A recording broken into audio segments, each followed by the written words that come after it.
하나님의 말씀은 에스겔서 36장 24절에서 28절에 이르는 말씀입니다.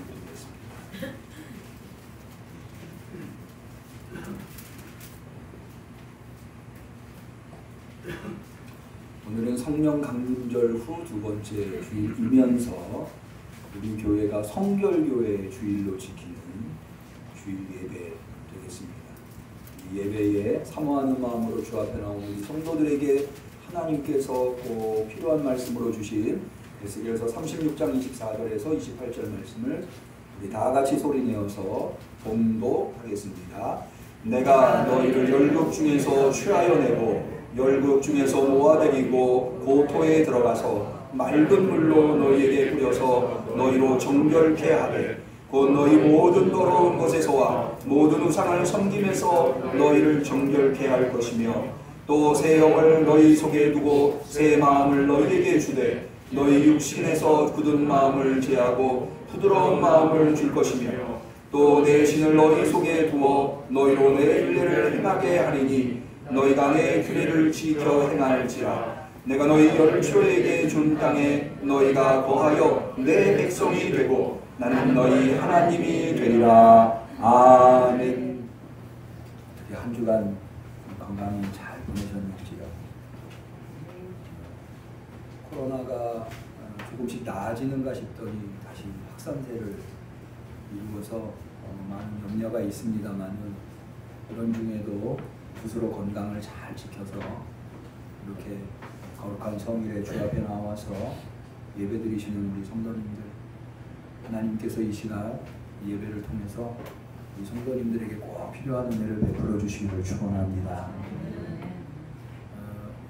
이미 말씀드린 대로 오늘은 우리 교회가 성결교회 주일로 지키려고 합니다.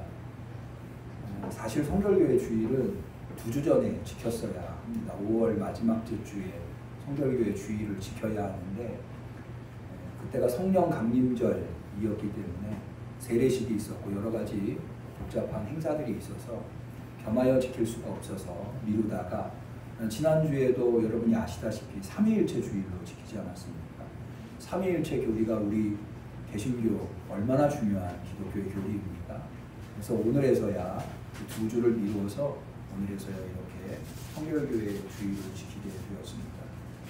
제가 이 성결교회 주일을 꼭 기억하고 지키려고 하는 이유는 성결교회 성도들은 성결의 사명을 받았는데 그 성결의 사명이라고 하는 것이 얼마나 소중하고 특별히 우리 한국 사회와 이 시대를 생각해 볼 때 이 성결인으로서의 사명이 얼마나 필요한 사명인가를 절감하기 때문입니다.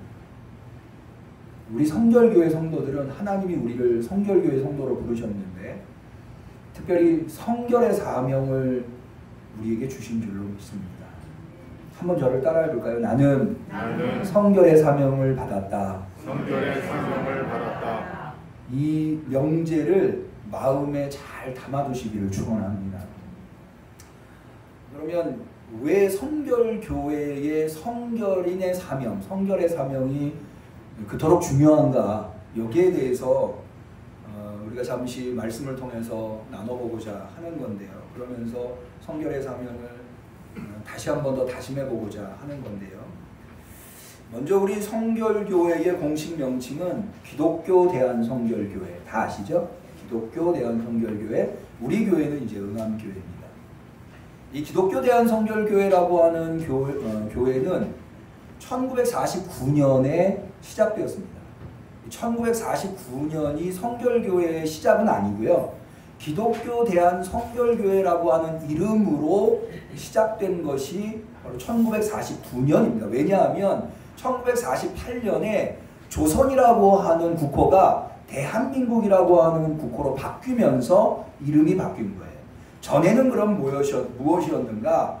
조선 예수교 동양선교회 성결교회 이렇게 조선 예수교 동양선교회 성결교회라고 하는 이름으로 교단이 존재했습니다. 이게 바로 1921년에 이 이름을 가지고 시작을 했습니다. 그런데 1921년 하면 여러분이 잘 아시다시피 일제 치하에 있었던 데 아닙니까?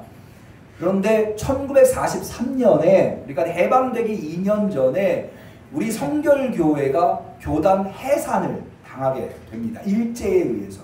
사실 그때 당시에 우리 한국교회를 대표하는 3대 개신교 교단이 있었는데 이른바 우리가 잘 아는 대로 장감성이라고 하는, 그러니까 지금은 뭐 침례교, 순복음교회 여러 개 교단이 있습니다만은 100년 이상 된 개신교 교회, 한국교회를 대표하는 3대 교단은 장로교, 감리교, 성결교회였습니다. 일제 이전서부터 있었던 것이요. 그런데 왜 장로교, 감리교가 아닌 성결교회만 1943년에 교단 해산을 명받는가 하면, 해산하게 됐는가 하면 우리 교단이 가지고 있는 교리, 그 중에 특별히 재림교리 때문에 그렇습니다. 우리 교단은 우리 뭐 성도님들이 잘 아시다시피 사중복음이라고 하는 게 있죠. 뭘까요? 중생, 성결, 신유, 재림.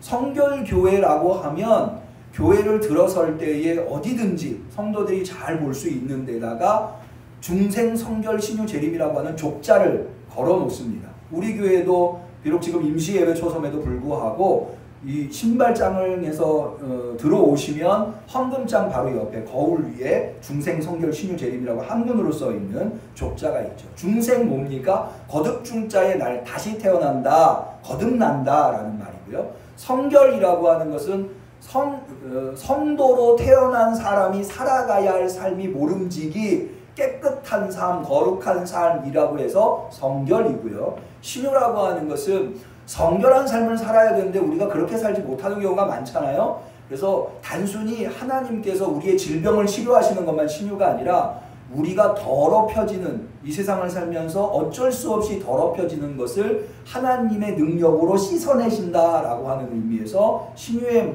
의미가 있고요. 그렇게 성결한 삶의 목표가 어딥니까? 예수님이 재림하실 때에 하나님 나라에 들어가는 것, 그것이 목표이기 때문에 재림사상을 가지고 있는 거죠. 근데 특별히 이 재림사상은 예수님께서 재림에 주로 오셔서 이 세상을 영원히 통치하신다라고 하는 것이 재림사상인데, 그러니까 성결교회 성도들은 누구보다도 왕으로 오시는 예수님을 기대하고 있었던 거예요. 그런데 이때 일제시대 때는 이미 왕이 있었죠. 일왕이 있었죠. 어떤 분들은 천왕이라고 하는데 그거는 일본 사람들이 하는 이야기고 우리나라는 일왕이라고 합시다. 일왕이 있는데도 불구하고 왕을 기다리니까 이게 일본 사람들의 눈엣 가시가 된 거죠. 그래서 앞서 말씀드린 대로 사실은 이 기독교를 중심으로 해서 독립운동이 많이 일어나고 있기 때문에 어떻게 해서든지 기독교를 없애려고 하는데 명분이 없으니까 이 재림이라고 하는 사상. 그러면 왜 장로교나 감리교는 재림 사상이 없느냐? 있는데도 불구하고 그게 이제 교리로서 나타난 것은 아니기 때문에 거기에는 또 다른 정치적인 맥락도 있습니다. 사실은. 왜냐하면 장로교나 감리교가 설립되게 된 뿌리에는 누가 있는가 하면 미국 선교사들이 있었습니다. 그러니까 일제가 장로교나 감리교의 교단을 폐쇄시켜버리면 누구랑 싸우게 되는 거예요? 미국이랑 싸우게 돼요. 그러니까 이걸 피하면서도 뭔가 본보기를 보이기 위해서 선택한 교단이 성결교단이에요. 성결교단은 선교사들에 의해서 세워진 교단이 아니라 한국인들에 의해서 세워진 교단이기 때문입니다. 이 성결교단의 뿌리는 그러면은 앞서 말씀드린 대로 21년에 조선 예수교 동양선교회 성결교회라고 하는 것이 시작이냐? 그게 아니라 그 이전에 이미 1907년에 김상준과 정빈이라고 하는 목사님이 5월 31일에 지금의 종로에 동양선교회 복음전도관이라고 하는, 그때는 교단이 아니고요, 복음전도를 위해서 세워진 어떤 모임으로 전도회로 출발을 했습니다. 그래서 앞서 말씀드린 대로 성결교회 주일을 5월 마지막 제 주일날 지키는 이유가 그 효시가 김상준과 정빈 목사님이 종로에다가 1907년 5월 31일, 제가 이 날짜를 계속 말씀드리는 이유가 있어서 조금 이따 설명드릴게요. 5월 31일에 동양선교회 복음전도관을 세우면서 시작되었기 때문에 우리 성결교회의 효시를 그때로 보고 있는 것이고, 그래서 성결교회 주일을 그때로 지키고 있는 것입니다. 이 김상준과 정빈이라고 하는 분이 우리 성결교회의 창립자라고 하는 것, 이거는 우리가 좀 기억하고 있을 필요가 있을 듯 합니다. 여러분들의 조상에 대해서 잘 아시나요? 저는 잘 모르는데 남씨 분 중에는 이렇게 유명한 분이 별로 없어서 그래도 남이 장군은 정도는 제가 남이 장군의 28대 손인데요. 그런 정도는 제가 알고 있는데 우리가 모름지기 성결교단의 후손이라고 하니까 성결교회의 창시자 정도의 이름은 창시자의 이름 정도는 알고 있어야 돼요. 한번 저를 좀 따라서 이름을 한번 해보실까요? 김상준 정빈.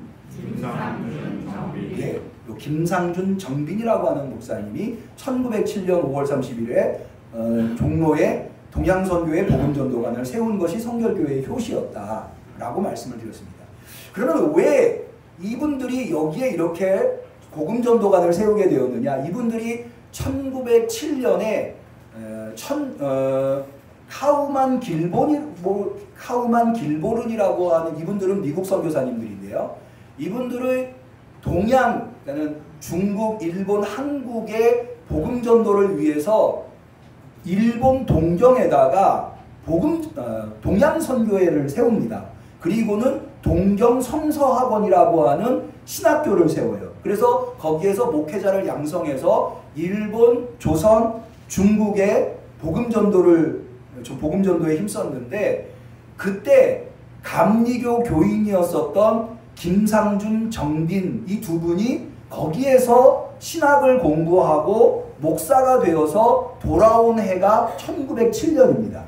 그런데 돌아와서 1907년 5월에 복음전도관을 세우게 돼. 그래서 동양선교회가 세운 동경 성서학원에서 공부를 하고 돌아왔기 때문에 세운 교회 이름도 동양선교회 복음전도관이었어요. 그랬는데 이분들이 왜 그러면은 돌아오자마자 이걸 세웠느냐? 여러분 1907년 하면 기독교의 역사에 대해서 조금 아시는 분들이라면 1907년이 어떤 해인가에 대해서 들어보신 적이 있을 거예요. 어떤 해죠?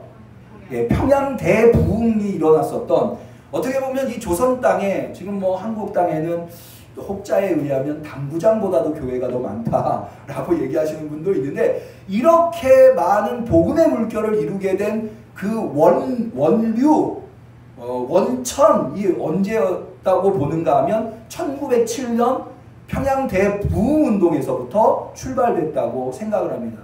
이게 사실은 평양은 북한에 있는 거잖아요.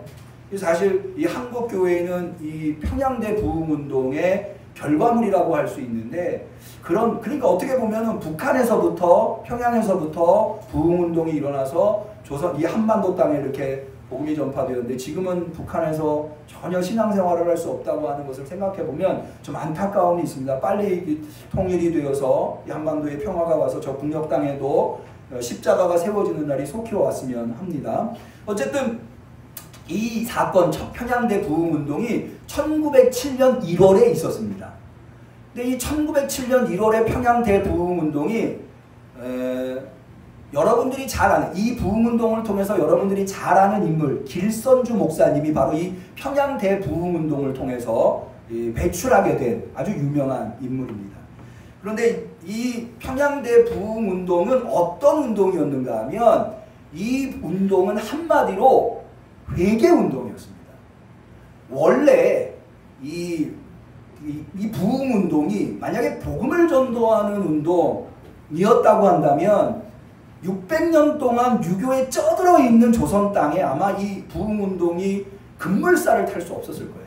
그런데 이게 이제 육아에 익숙해 있는 우리들, 선비 사상에 익숙해 있는 조선 땅이 이제 일제 침략에 의해서 짓밟혀 있어서 모든 것이 망가진 상태에서 도덕성을 회복하자라고 하는 회개 운동으로 일어났기 때문에 이게 들불처럼 퍼져나갈 수 있었던 거죠. 그런데 이 회개 운동, 도덕성 회복 운동, 그래서 우상을 타파하고 모든 도박을 근절하고 술을 멀리하고 이런 도덕성 운동이 발생할 수 있었던 원인이 뭔가 하면 1907년 그 평양대 부흥운동 장대현 교회에서 시작이 되는데요. 거기에서 부흥회를 하면서 그곳에 성령이 강력하게 임합니다.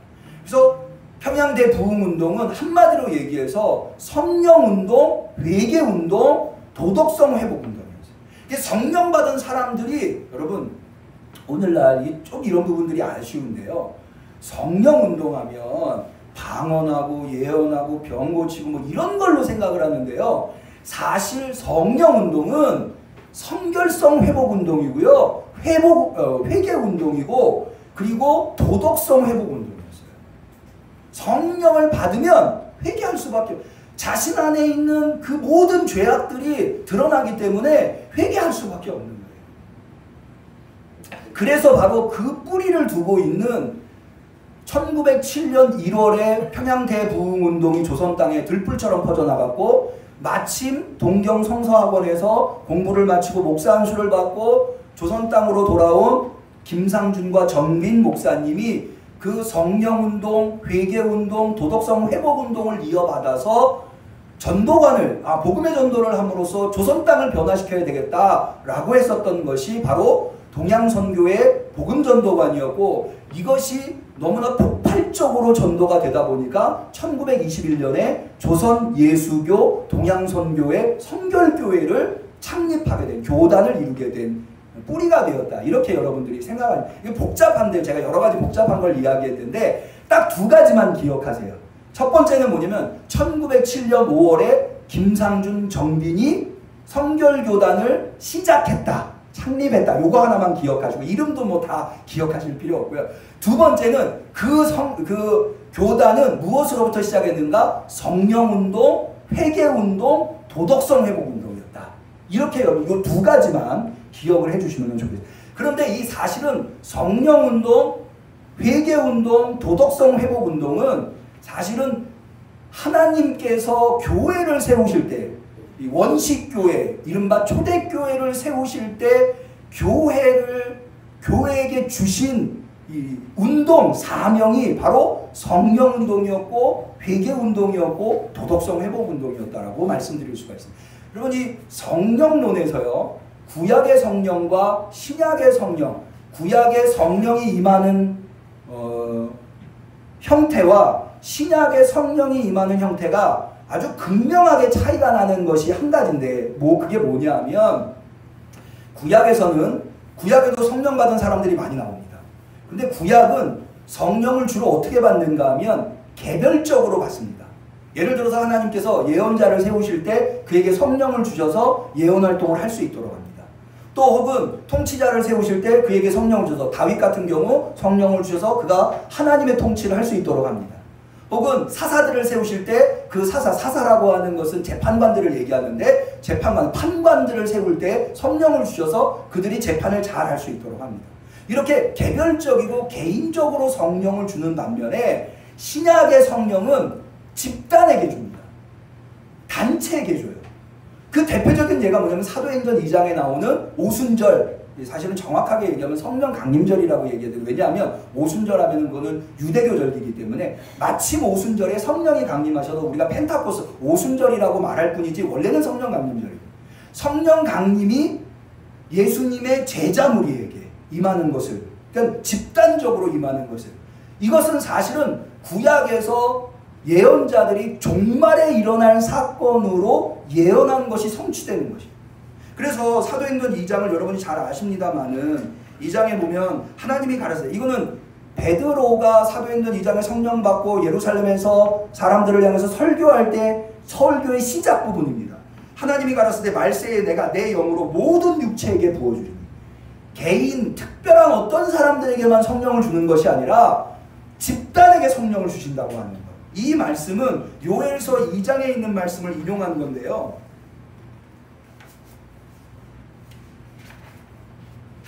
요엘서 2장 28절을 보면 그 후에 내가 내 신을 만민에게 부어주리니 너희 자녀들은 장래의 일을 말할 것이요 너희 늙은이는 꿈을 꾸며 너희 젊은이 이상을 볼 것이다. 그래서 마지막 때에 있는 집단에게 성령을 베푸신다고 하는 내용이 나오고 그것이 성취된 것이 사도행전 2장 오순절 사건이다 라고 할 수 있어요. 그러니까는 성령을 집단으로 받아서 나타난 단체가 뭐냐 하면 그게 바로 교회였다.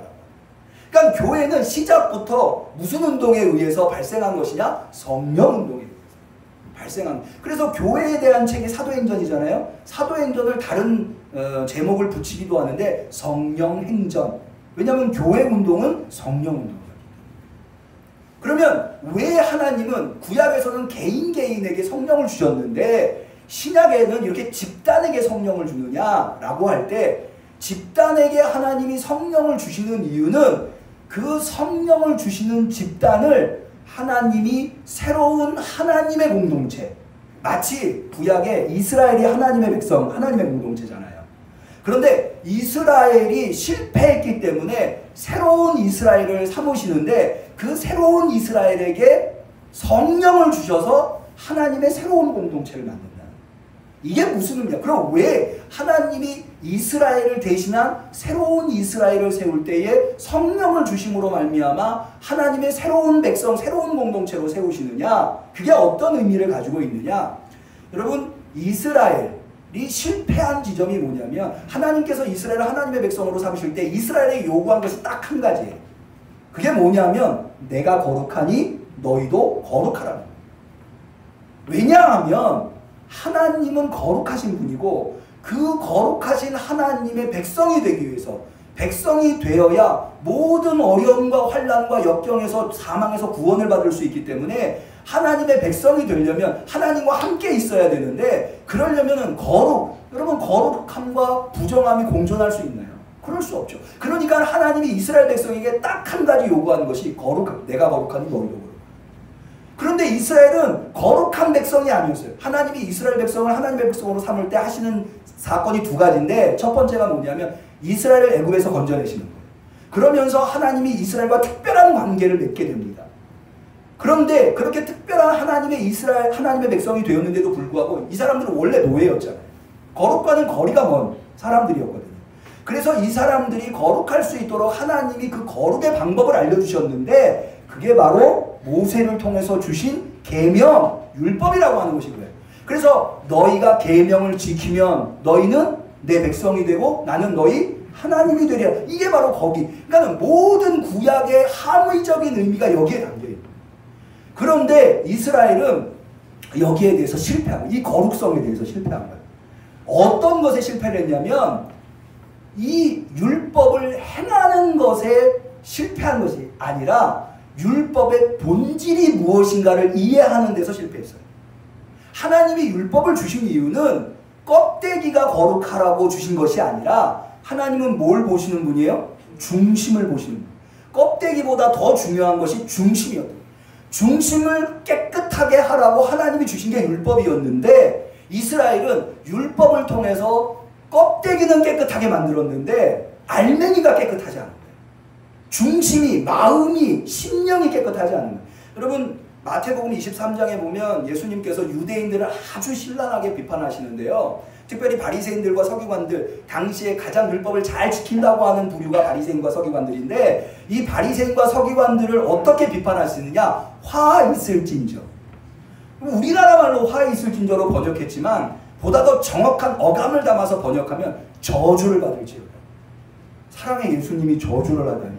그만큼 예수님께서 아주 날카롭게 비판하신 것이 있는데 그게 뭐냐면 한번 들어보세요. 마태복음 23장 25절 이하에 예수님이 이렇게 말씀하십니다. 화 있을진저 외식하는 서기관들과 바리새인들이여 잔과 대접의 겉은 깨끗이 하되 그 안에는 탐욕과 방탕으로 가득하게 하는다. 여러분 잔이 있어요. 이 잔이 겉이 깨끗한 게 중요하나요? 안이 깨끗한 게 중요하나요? 겉도 깨끗해야죠. 그런데 겉이 깨끗한 것보다 더 중요한 건 아무리 겉이 깨끗해도 안에 오물로 가득 차 있으면 그 잔을 어디다 쓰겠어요? 비록 겉은 좀 지저분해도 안이 깨끗하면 그런 대로 쓸 수 있어요. 그런데 예수님이 보실 때 유대인들, 당시에 이스라엘의 상태가 어땠느냐? 겉은 굉장히 깨끗해요. 그런데 속은 더러움으로 가득 차요. 심지어 예수님께서 뭐라고 그들을 말씀하시느냐? 27절에 이렇게 화 있을지저 외식하는 서기관들과 바리 회칠한 무덤 같으니. 이 회칠한 무덤이라고 하는 말의 의미가 뭐냐면 여러분 우리나라도 지금은 뭐 화장을 많이 합니다만은 예전에는 매장이죠. 매장하고 나면 분봉을 세우죠. 분봉에다 뭐 입혀요? 때 입히죠. 보기 좋으라고. 그런데 유대인들도 때는 아니지만 분봉에다가 회를 칠했어요. 흰 색깔을 칠했다고요. 두 가지 이유 때문에. 첫 번째는 보기 좋으라고. 두 번째는 유대인들은 시신에게 접촉을 하면 부정해지기 때문에 시신을 피해가라고 회를 칠해서 그것을 선명하게 보이게 하는 거예요. 그러니까는 이 사실은 두 가지가 모순인 거예요. 겉은 깨끗한데 부정한 것일 수밖에 없는 거죠. 그러니까 예수님이 이렇게 말씀하십니다. 겉으로는 회칠한 무덤이요 하면서 겉으로는 아름답게 보이나 그 안에는 죽은 사람의 뼈와 모든 더러운 것이 가득하다. 무슨 얘기예요? 유대인들이 실패하고 있는 것이 겉이 더러운 게 아니라 겉은 얼마나 깨끗한지 몰라요. 아니 썩은 오물과 냄새로 가득 차 있다. 이게 바로 그래서 이스라엘이 하나님의 백성에서 낙오할 수밖에 실패할 수밖에 없었다. 그래서 하나님께서 새롭게 세우시는 이스라엘은 뭘 깨끗하게 만들어 주시는 데에 방점을 두셨는가 하면 겉보다는 중심, 속이 깨끗하다. 근데 우리 속이 어떻게 하면 깨끗해질까요? 어떤 방법으로 깨끗해질 수 있을까요? 자, 오늘 우리가 읽은 본문이 바로 그것을 이야기하고 있어요. 에스겔서 36장. 여러분, 제가 요즘 새벽마다 에스겔을 강의하고 있는데 이 말씀을 통해서 참 많이 은혜를 받고 내가 어떻게 목회를 하고 어떻게 신앙생활을 해야 하는가를 결단하게 만들고 있는데 에스겔서 하면은 여러분 어디가 제일 유명한가요? 에스겔서 37장 이른바 마른뼈사 환상. 하나님의 에스겔을 어떤 골짜기로 데리고 가십니다. 거기에 보니까 마른 뼈가 가득 차 있어요. 바짝 말라가지고. 에스겔한테 물어봐요. 저 뼈들이 살아날 수 있겠느냐. 아니 방금 죽은 사람도 살아나기 힘들 텐데 이미 죽어서 뼈만 남아. 아니 그 뼈도 마른 뼈 상태니 살아날 가망성이 있겠습니까? 에스겔이 대답을 못해요. 그랬더니 하나님께서 에스겔에게 이렇게 너가 태어나기를 생기야 불어라. 그래서 사방에서 생기가 불어옵니다. 그 생기의 작용에 의해서 뼈와 뼈들이 서로 맞아요. 그러더니 거기에 힘줄이 입히고 살이 덮이고 가죽이 덮여서 나중에 보니까 그 마른 뼈들이 뭐가 됐느냐? 군대가 됐다. 사실 이 에스겔서 37장의 환상이 너무나 임팩트가 있어서 우리는 그것만 기억하지만 사실은 37장은 이 36장의 실현을 말하고 있는 것이라고 할 수 있어요. 그러니까 정작 중요한 것은 36장을 이해하는 거예요. 자, 36장을 한번 보죠.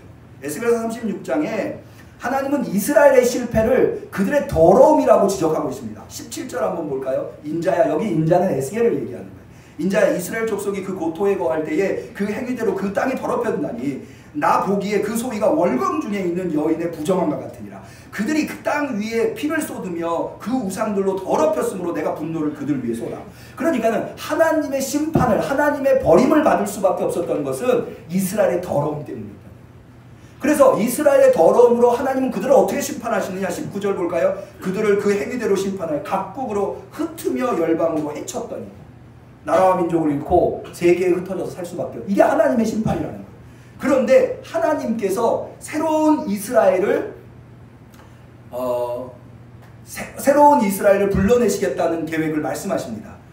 24절을 볼까요? 내가 너희를 열국 중에서 취하여 내고 열국 중에서 모아들이고 고토에 들어가서, 이게 새로운 출애굽, 이스라엘이 출애굽하면서 하나님의 백성이 되듯이 열방으로 흩어져 있는 이스라엘 백성들을 하나님께서 새롭게 모아가지고 하나님이 계획해 놓으신 땅으로 인도하시겠다는 거예요. 새로운 이스라엘을 형성하시겠다는 거예요. 그런데 그 새로운 이스라엘은 어떻게 하시겠느냐? 어떻게 하나님의 백성이 되느냐? 25절 맑은 물로 너희에게 뿌려서 너희로 정결케 하되 곧 너희 모든 더러운 곳에서야 모든 우상을 섬기는 너희를 정결케 할 것이다. 그렇게 함으로써 하나님의 백성이 되는데 22절에 보면 그러므로 너는 이스라엘 족속에게 이르기를 주 여호와의 말씀에 이스라엘 족속아 내가 이렇게 행함은 너희를 위함이 아니요 너희가 들어간 그 열국에서 더럽힌 나의 거룩한 이름을 위함이다 라고 하시면서 28절에 내가 너희 열조에게 준 땅에 너희가 거하여 내 백성이 되고 나는 너희 하나님이 되리라. 자, 정리를 하면 이런 얘기예요. 원래 이스라엘은 실패했어요. 거룩함에 실패했어요. 그래서 열방에 흩어졌어요. 그래서 하나님이 새로운 이스라엘을 열방으로부터 불러내시는데 그들에게 하나님이 이스라엘은 하나님의 백성이 되고 하나님은 이스라엘의 하나님이 되신다고 그랬어요. 어떻게? 깨끗하게 함으로써. 그러면 어떻게 그들을 정말로 먼저 이스라엘이 실패한 것을 실패하지 않고 깨끗하게 하느냐? 중요한 것이 26절, 27절입니다. 다시 한번 보죠. 오늘 우리가 그들을 어떻게 중심을 깨끗하게 할 것이냐. 또 새 영을 너희 속에 두고, 새 영이라고 하는 것은 성령을 얘기합니다. 새 마음을 너희에게 주되 너희 육신에서 굳은 마음을 제하고 부드러운 마음을 줄 것이며 또 내 신을 너희 속에 두어 너희로 내 율례를 행하게 하리니 너희가 내 율례를 지켜 행할지라. 무슨 얘기냐면, 자, 이스라엘이 실패한 것이 더러움이었어요. 뭐의 더러움? 중심의 더러움. 그래서 하나님께서 새로운 이스라엘을 형성할 때는 중심의 더러움을 해결해서 그들을 깨끗하게 만들어서 하나님의 백성으로 삼겠다는 거예요. 어떤 방법으로? 하나님이 성령을 주셔서. 성령을 그들에게 주셔서 성령이 그들의 중심에서 작용해서 그들을 깨끗하게 만들겠다. 이것이 성취된 사건이 바로 사도행전 2장에 나오는 오순절 사건. 예수님의 제자들에게 성령이 임해서 그래서 그들이 회개가 일어나. 우리 한번 고기는 찾아보고 넘어가. 사도행전 2장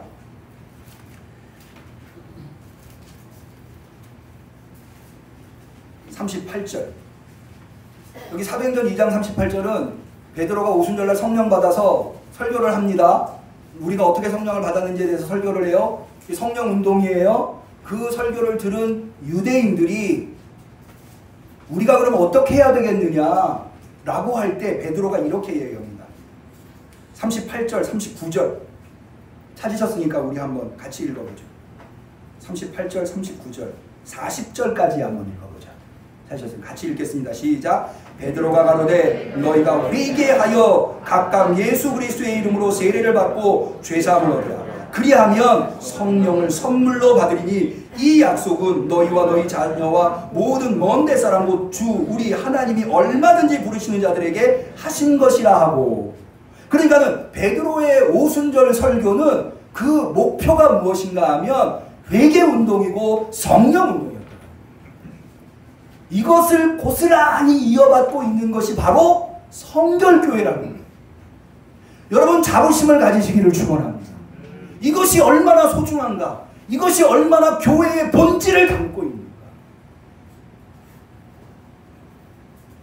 저는 앞서 여러분들에게 시간이 흐르면 흐를수록 한국교회를 보면 볼수록 성도들을 성찰하면 성찰할수록 성결의 사명이 얼마나 소중한가를 깨닫게 된다는 말씀을 드렸습니다. 여러분 앞서 우리는 예수님께서 바리새인들과 서기관들을 얼마나 안타까운 심정으로 예리하게 비판하고 계신 그 지점을 봤어요. 그건 뭐였어요? 겉은 화려한데, 겉은 깨끗한데 속은 더러움으로 가득 차 있던 거예요. 여러분 한국교회가 100년이 넘었습니다. 그간 100년 동안 정말 눈부신 성장, 2000년 교회 역사 속에 이런 부흥을 이룬 것을 찾아볼 수 없는 부흥을 이뤘어요. 저희 아버님 세대에 목회하실 때는 천막교회가 많이 있었어요. 아버님이 사시던 곳도 거적대기로 만든 곳에서 산 적이 있으시다. 그런 때에 비하면 오늘날 한국교회는 얼마나 화려해졌습니다. 그런 때에 비하면 오늘날 한국교회는 겉이 얼마나 멋있어졌어요. 그런데 여러분 그 안은 어떤가? 저는 마태복음 23장을 읽을 때마다 너무 두려워요. 우리 한국교회와 한국의 성도들이 우리를 향하신 예수님의, 우리를 위해서 십자가에 달리신 예수님의 절규가 들리는 것 같아서 너무 두렵고 않다. 여러분 우리 다른 사람 손가락질하지 맙시다. 내 자신을 보십시다. 여러분은 스스로 한번 판단해 보세요. 여러분의 겉이 더 깨끗해 보이세요? 여러분의 속이 더 깨끗하세요? 여러분 어떨지 모르지만 저는 정말 참담합니다. 겉으로는 이렇게 보여도 내 속에 얼마나 지저분한 것들과 오물들이 가득 차 있는지 다른 사람은 몰라도 나는 알잖아요. 이래서 내가 어떻게 성결인이라고 할 수 있어요? 하나님께서 얼마나 깨끗함을, 중심의 깨끗함을 원하십니다. 내가 성결교회 목회자라고 이야기합니다. 이렇게 더럽고 추잡한 것들을 가슴속에 마음속에 담고 살 수 있는가?